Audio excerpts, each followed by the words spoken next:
Hello, I'm Michael Brown. As you can see from my contact information at the bottom there, and my location and affiliation above me. And today I want to talk to you a bit about how I make videos that are used to replace in-class lectures. This is all part of my efforts to flip my class to use class time for active learning. Before moving into how I make these videos, let me just give you a little example of how I use videos in my lectures. Let's step into the scenery here. Here's snow-covered hills in the North Cascades of Washington State, where there's interesting structures hidden below the surface. In fact, there's a thrust fault, as shown here, this red line, sediments that were on the floor of an ancient ocean. Now, if I reach down here, I can pull up this block of rock that has been pushed up the thrust fault and is now at the surface, forming Mount Shuksan. And all of this rock is rock that started off life as basalt in the oceanic crust. So we have deeper rock that has now been pushed up over shallower rock in the area of Mount Shuksan. Well, this is a simple graphic. It's fun to make. I think you'll remember that Mount Shuksan is a block of oceanic crust that has been pushed up across the surface of the former ocean. Now let's move on. My goals. Well, the goal of making these videos is to create time to use classes in a more productive way for active learning. A collateral consequence of making these videos is that I'm providing students with better access to lecture material. In particular, they have the ability to rewind me and replay me if they need to review a concept more thoroughly. Or, in fact, if it's straightforward and simple and redundant, they can fast forward and move on. Now, to do these videos requires some technology. And in this video, I will tell you about the technology I use for making videos. In fact, I'll take you to my video studio. People have asked me where my studio is and how many people help me. Well, here's the time to learn. I'll also talk a bit about video editing, but not much. Then I want to spend most of the time in this video talking about how I re-envision PowerPoints, in particular, how to deal with the complex images that are inherent in most science teaching and the bulleted lists that are ubiquitous in PowerPoint presentations. The bottom line is get rid of them. So let's move on. Now's the time for the video studio tour, and at the snap of my fingers, I'll step behind the screen. So what you can see now is that I am standing basically in a closet. I found some storage containers to set my laptop on, and I can look straight into the laptop camera and record these videos. And my other camera, if I turn around, you can see I have that camera sitting back there to film the overall scene here. And we'll look around, and I have some lights to provide a little better illumination.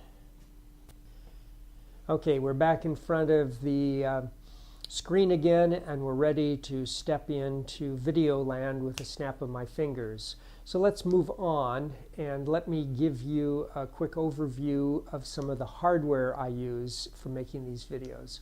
Well, to begin with, as you saw, you can use the built-in camera on your laptop, which is no additional cost to create movies. You can actually use a point-and-shoot camera. They have very good HD video capabilities these days. That's about a $200 investment.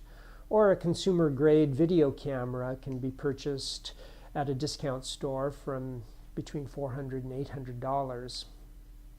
In addition to those, good audio is really needed, and I use a lapel microphone. See, there it is. I make some noise on it, and that lapel mic is plugged into a USB converter. So $19 for the lapel mic and $26 for the USB sound card. Finally, software. Well, I'm using Camtasia for Mac, which with the educational discount is $75. Then there's lighting tripods, the green curtain I use. I rummaged and scavenged for that. Let's move on into then content goals with making video lectures. As I've already suggested, I think that learning and lecture attendance are not necessarily well correlated. Students have all manner of personal, family, social issues that bring them to class with less than full attention. I think that our standard PowerPoint presentation in the classroom has become both ubiquitous and perhaps a disservice to students. We have a view of our students, bright, smiling, sitting in the lecture hall with a funnel attached to their heads. And we as faculty organize content focusing on lots of facts, complex graphics, sophisticated analyses, mathematical derivations, and we stand up at the podium and launch that information out to the audience, hoping that it infiltrates into each and every brain. Of course, it doesn't, and there are a lot of reasons for that, but let me start with what I think a major problem is. First of all, it's the use of the bulleted list within PowerPoint. Behind me here, and I'll snap my fingers to make myself disappear so you can see it better, is a PowerPoint slide provided by a textbook publisher. The content is wonderful. There are too many words, it's boring. If learning were just a matter of reading, students can go home and read the textbook. So the use of this kind of bulleted material in the classroom, I think, is of limited utility. Snap my fingers and I'm back again. The second problem with the PowerPoints and textbook provided materials is the easy access to digital forms of graphics provided in the textbooks. There seems to be the idea of osmosis. If we simply show the graphic in class, students will absorb the information and forever know it. Well, looking at a graphic like this, I wouldn't know where to start looking. I don't understand it, and students in the audience are unlikely to understand what is going on. Yet, this kind of graphic is shown. Now here's a simpler version of the previous graphic from another textbook. This focuses on a smaller area, reduces the number of things that you have to focus on, yet it's still too complex and too many elements to register with somebody sitting in the audience. And I'll show you in a minute how I disambiguate a graphic like this, bring it in piece by piece and talk about it. So now let's talk about video lecture workflow. The starting point is that all my presentations are re-envisioned as an updated form of PowerPoint. We take a workflow arrow like this, and it may start with bulleted lists and pasted in graphics, the sorts of things provided by the textbook company or provided by you or a previous generation of your colleagues teaching the course. Most of this material is teaching-centric, great information, great content, but not oriented toward learning it, just simply oriented toward presenting it, tossing it out into the audience. So let's get rid of that. Instead, let's start by identifying what our goals are in teaching this course.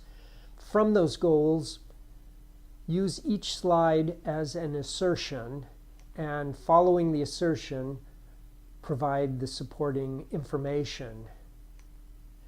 And if it's complex graphics, break it apart, put it together slowly in pieces so people can understand what is in the graphic.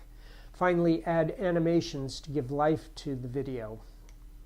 So at that point, you've assembled a set of information, and it's time to, well, is it time to record it? No, I think at this point it's time to complete the circle back to the beginning and envision our review, our revisions, and start over again to ask ourselves, are we in fact teaching, presenting what we want students to learn? And I find I go through this loop several times before I'm satisfied with the product. So the largest time sink by far is not in the recording, editing, uploading of my videos. It's in preparing a presentation that flows, that provides the learning environment. And I have to keep reminding myself, what is the desired outcome from my lecture? And what is really expected of the students?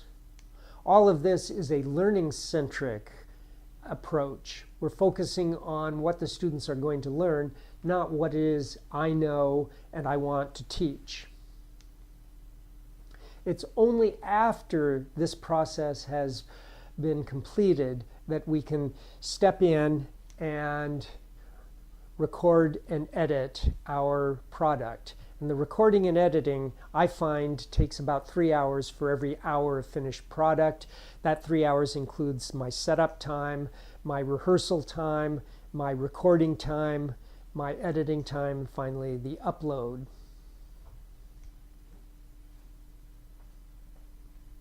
So let me give you an example assertion from one of my teaching videos where I'm teaching plate tectonics.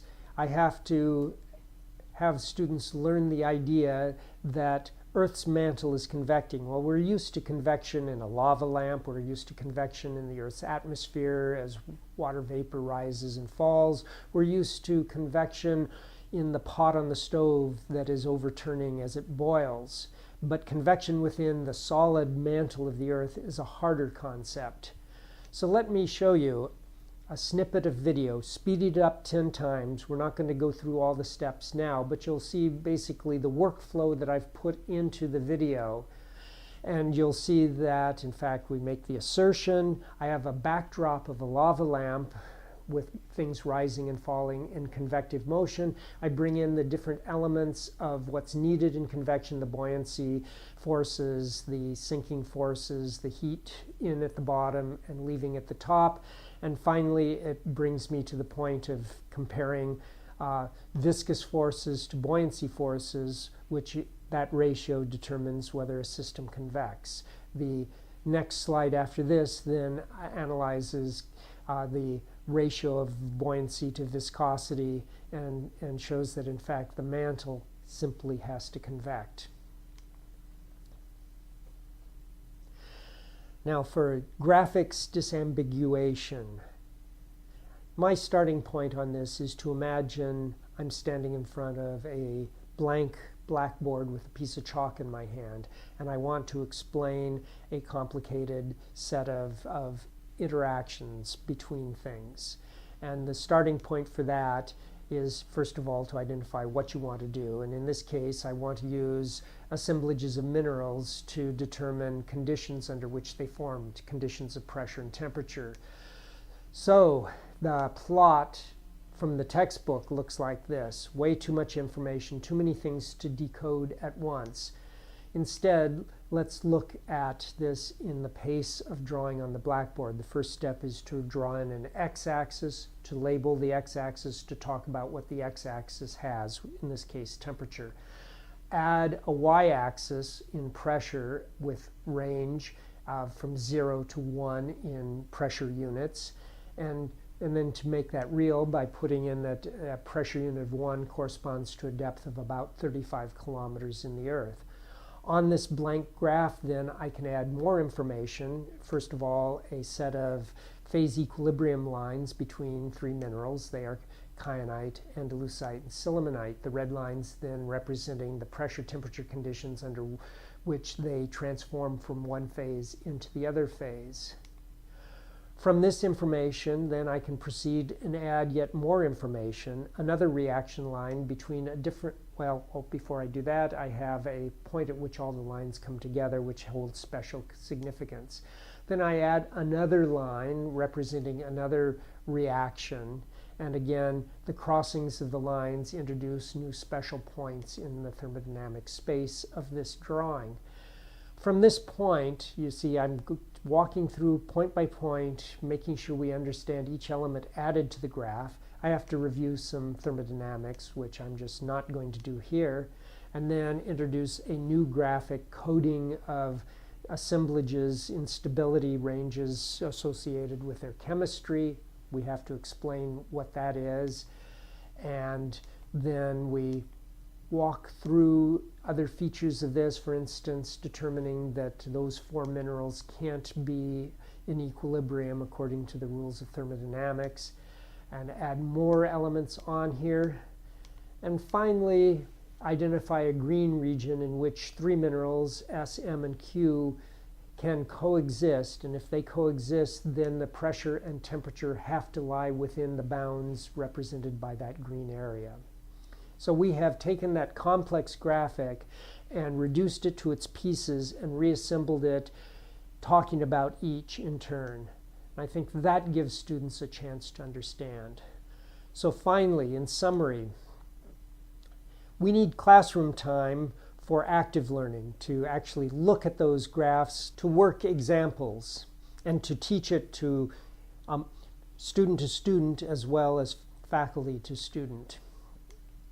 In order to do that, I found that the new inexpensive and simple technologies are allowing me to produce effective lecture videos. The process of recording these videos has helped me become more learning-centric in my preparation of the materials. I've gotten rid of almost all bulleted lists and all the complex copy and paste graphics. I like to use motion, images, text, and the spoken word to enhance and reinforce learning.